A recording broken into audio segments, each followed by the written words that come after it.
मैं हूं ताजमहल का कारीगर। आज मैं आप लोगों को दिखाऊंगा कि ताजमहल कैसे बना। तो चैनल को सब्सक्राइब कर लीजिए और वीडियो को पूरा देखें। जून की वह रात बुरहानपुर के शाही खेमे पर किसी बदनसीब साये की तरह उतरी थी। साल था 1631। बाहर आसमान चीख रहा था, बिजलियां कड़क रही थीं, लेकिन शाही तंबू के भीतर एक ऐसी खामोशी पसरी थी जो तूफानों से ज्यादा डरावनी थी। रेशमी पर्दों के पीछे हिंदुस्तान की मलिका मुमताज महल अपनी आखिरी सांसें गिन रही थीं। 14वें बच्चे की पैदाइश ने उनके जिस्म की सारी ताकत निचोड़ ली थी। शहजादा खुर्रम नहीं, अब वह शाहजहां थे, दुनिया के बादशाह। लेकिन उस पल वह तख्त और ताज का मालिक नहीं, बल्कि एक लाचार पति था। उन्होंने मुमताज का हाथ अपने हाथों में थाम रखा था। वह हाथ जो कभी फूलों से भी नाजुक हुआ करता था, अब बर्फ जैसा ठंडा पड़ रहा था। मुमताज ने अपनी धुंधली होती आंखों से शाहजहां की तरफ देखा और लड़खड़ाती जुबान से सिर्फ एक ख्वाहिश जाहिर की, मेरे लिए एक ऐसा मकबरा बनवाना जिसकी मिसाल न इस जमीन पर हो और न आसमान के नीचे। और इसके साथ ही वह दिया बुझ गया जिसने शाहजहां की दुनिया रोशन कर रखी थी। उस रात मुगलिया इतिहास का सबसे ताकतवर बादशाह एक बच्चे की तरह दहाड़े मारकर रोया। कहते हैं कि उस रात शाहजहां के रोने की आवाजें खेमे के बाहर पहरा दे रहे सिपाहियों के दिलों को भी चीर गई थीं। अगले 8 दिनों तक शाही खेमे का दरवाजा नहीं खुला। अंदर क्या हुआ यह कोई नहीं जानता, लेकिन 8वें दिन जब दरवाजा खुला और बादशाह बाहर आए तो देखने वालों की रूह कांप गई। वह शाहजहां जो हमेशा कीमती लिबासों और इत्र की खुशबू में सराबोर रहते थे, एक फकीर की तरह लग रहे थे। उनकी कमर झुक चुकी थी, आंखों के नीचे काले गड्ढे थे और दाढ़ी के बाल जो एक हफ्ते पहले तक स्याह काले थे, अब बर्फ की तरह सफेद हो चुके थे। गम ने इंसान को निचोड़ दिया था, लेकिन उस टूटे हुए इंसान के अंदर अब एक लोहे जैसा इरादा जन्म ले चुका था। वादा पूरा करना था। काफिला आगरा लौटा। अब सवाल यह था, वह अजूबा कहाँ बनेगा? बादशाह ने अपनी उंगली यमुना नदी के ठीक किनारे पर रख दी। यह एक ऐसा फैसला था जिसने उस वक्त के सबसे बड़े इंजीनियरों और वास्तुकारों के पसीने छुड़ा दिए थे। प्रधान उस्ताद कांपते हुए आगे आए। उन्होंने नक्शे को जमीन पर फैलाया और कहा, जिले इलाही गुस्ताखी माफ हो, लेकिन यमुना का यह किनारा एक धोखा है। यहाँ की मिट्टी दलदल है, सिर्फ रेत और पानी। अगर हम यहाँ कोई भारी इमारत बनाएंगे तो वह अपने ही बोझ तले जमीन में धंस जाएगी। यह जमीन ताज के लायक नहीं है। शाहजहां की पथराई आंखों में एक पल के लिए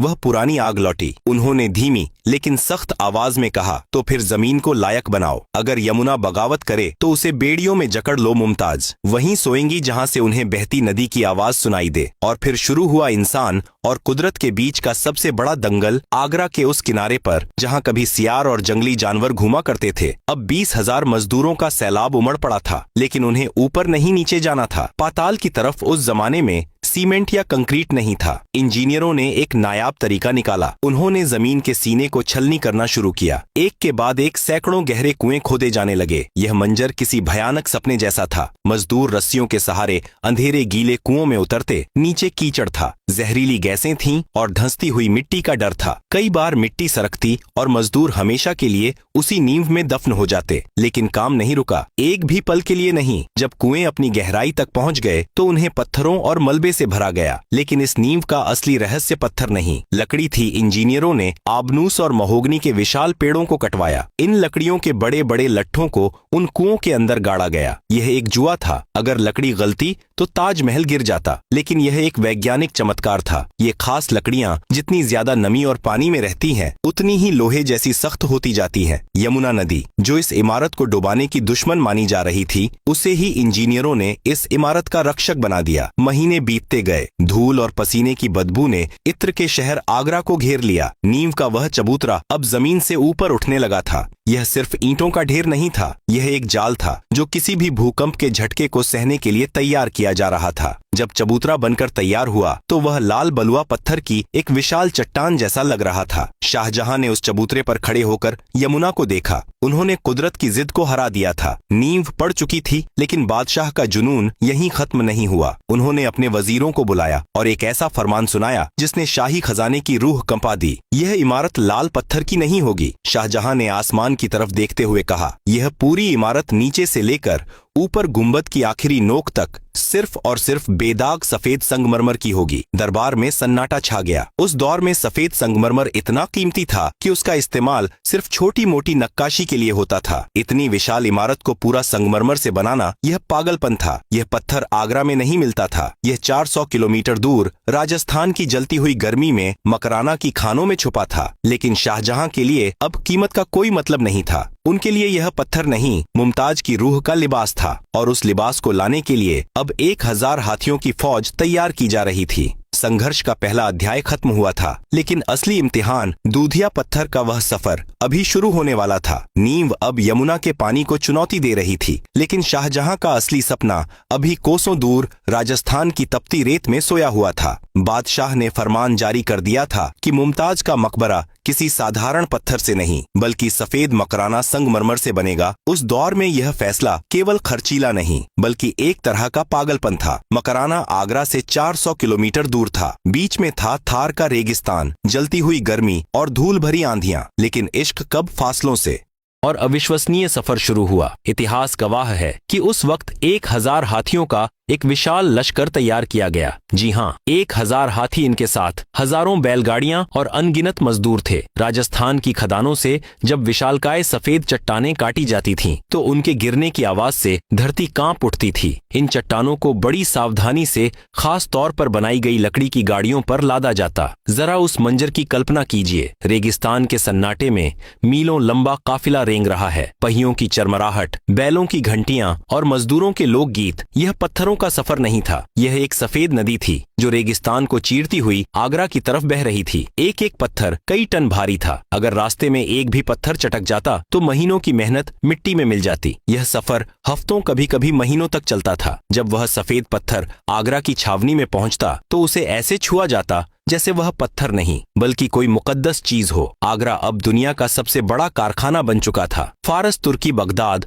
और समरकंद से बेहतरीन आर्किटेक्ट और कारीगर बुलाए गए थे। हर किसी के पास एक ही मकसद था, उस सफेद जिस्म को खड़ा करना। दीवारें उठने लगीं, मेहराबें आकार लेने लगीं, लेकिन जैसे जैसे इमारत की ऊंचाई बढ़ रही थी, एक नई मुसीबत सामने खड़ी हो गई। ऊंचाई, आज हमारे पास क्रेनें हैं, लिफ्ट हैं। उस वक्त पत्थरों को 200 फीट ऊपर कैसे ले जाया जाए? बांस और लकड़ी की मचान इतनी भारी इमारत का वजन नहीं सह सकती थी, वह टूट जाती। तब उस्ताद ईसा और उनके साथियों ने एक ऐसा फैसला लिया जिसने आगरा के लोगों को हैरत में डाल दिया। उन्होंने ताजमहल को बनाने के लिए उसे दफना दिया। जी हाँ, आपने सही सुना। इमारत के चारों तरफ ईंटों का एक विशालकाय पहाड़ खड़ा किया गया। यह एक रैंप था जो मीलों दूर से शुरू होता था और धीरे धीरे ऊपर उठता हुआ गुंबद तक जाता था। हाथी अपने भारी कदमों से उस ईंटों के रास्ते पर चलते और पत्थरों को ऊपर तक पहुंचाते। यह ढांचा इतना विशाल हो गया था कि उसके अंदर ताजमहल कहीं खो गया था। बाहर से देखने पर सिर्फ ईंटों का एक बदसूरत पहाड़ दिखता था, लेकिन उसके गर्भ में दुनिया की सबसे खूबसूरत चीज सांस ले रही थी। और फिर आया वह द्वार जिसने सबकी सांसें थाम दी, मुख्य गुंबद का निर्माण। यह इंजीनियरिंग की दुनिया का सबसे खतरनाक खेल था। 40 मीटर ऊंचा गुंबद, कोई लोहे का सरिया नहीं, कोई स्टील का ढांचा नहीं, सिर्फ पत्थर को पत्थर से जोड़ना था। गणित की एक छोटी सी गलती और अरबों रुपयों की यह इमारत श्मशान बन जाती। कारीगरों ने किश्तनुमा गुंबद बनाने की ठानी। उन्होंने पत्थरों को जोड़ने के लिए एक खास तरह का मसाला तैयार किया। यह कोई साधारण सीमेंट नहीं था। इसे बनाने के लिए दाल, गुड़, बताशे, बेलगिरी का पानी और झूठ जैसी चीजों का एक गुप्त मिश्रण तैयार किया गया जिसे सरूज कहा जाता था। यह मिश्रण सूखने के बाद चट्टान से भी ज्यादा सख्त हो जाता था। जिस दिन गुंबद का आखिरी पत्थर रखा जाना था, उस दिन पूरी साइट पर सन्नाटा था। न कोई हथौड़ा चल रहा था, न कोई आवाज। सबकी नजरें आसमान पर थीं। जैसे ही वह आखिरी पत्थर अपनी जगह पर बैठा और गुंबद ने अपना बोझ खुद संभाला, एक राहत की लहर दौड़ गई। गुरुत्वाकर्षण को मात दी जा चुकी थी। मुमताज के सिर पर ताज रखा जा चुका था। साल दर साल बीतते गए। करीब 20 साल गुजर चुके थे। इमारत बनकर तैयार थी, लेकिन वह अभी भी ईंटों के उस विशाल जाल में कैद थी। जानकारों ने बादशाह शाहजहां से कहा, जिले इलाही, इमारत मुकम्मल है, लेकिन इसके चारों तरफ जो ईंटों का पहाड़ हमने बनाया है, उसे हटाने में ही हमें 5 साल और लग जाएंगे। शाहजहां अब बूढ़े हो रहे थे। उनका सब्र जवाब दे रहा था। 5 साल मुमताज के दीदार के लिए 5 साल और नहीं। बादशाह की आंखों में एक चमक आई। उन्होंने वजीरों की तरफ देखा और एक ऐसा हुक्म दिया जो आज भी किस्सों में सुनाया जाता है। शाहजहां ने ऐलान कर दिया, इस मचान की ईंटें शाही खजाना नहीं है। आज रात से जो कोई भी यहाँ से ईंट ले जाएगा, वह ईंट उसी की होगी। उस जमाने में पकी हुई ईंटें कीमती होती थीं। यह खबर जंगल की आग की तरह फैली। आगरा के किसान, मजदूर, गरीब हजारों की तादाद में रात के अंधेरे में वहां उमड़ पड़े। किसी ने बैलगाड़ी भरी,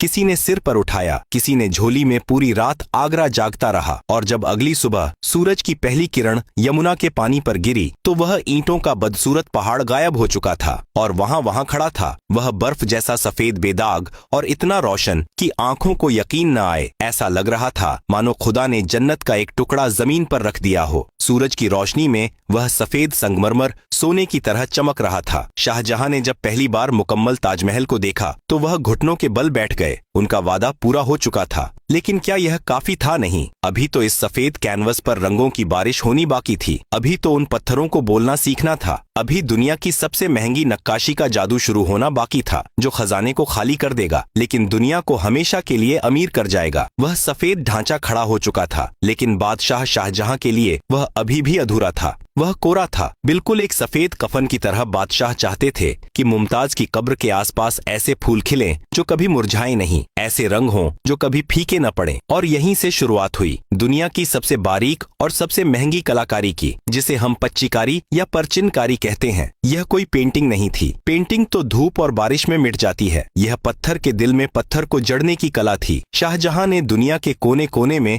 अपने हरकारे दौड़ा दिए। मकसद सिर्फ एक था, कीमती रत्न ढूंढ कर लाना। तिब्बत से फिरोजा मंगाया गया, अफगानिस्तान से लैपिस लाजुली का नीला पत्थर आया, मिस्र से पुखराज, रूस से मैलाकाइट और श्रीलंका से नीलम। कुल मिलाकर 28 तरह के नायाब और बेशकीमती रत्न आगरा लाए गए। यह अब सिर्फ एक इमारत नहीं रही थी, यह एक ज्वेलरी बॉक्स बन चूकी थी। कारीगरों का काम किसी इबादत से कम नहीं था। जरा सोचिए, एक सख्त संगमरमर की शिला पर एक फूल की पत्ती को तराशना, फिर उस पत्ती के बिल्कुल आकार का एक कीमती लाल पत्थर काटना और उसे संगमरमर के अंदर ऐसे फिट करना कि बाल बराबर भी जगह न बचे। अगर आप आज भी ताजमहल की दीवारों पर हाथ फेरेंगे तो आपको पता ही नहीं चलेगा कि कहाँ संगमरमर खत्म हुआ और कहाँ दूसरा पत्थर शुरू हुआ। इसे हमने सिमट ए गैप कहा था, यानी वो जोड़ जो आंखों से ओझल हो जाए। एक एक फूल को बनाने में 60-60 टुकड़े लगते थे। एक छोटी सी पत्ती को बनाने के लिए कारीगर हफ्तों घिसा करते थे। कई कारीगरों की उंगलियां पत्थर घिसते घिसते लहूलुहान हो जाती थीं।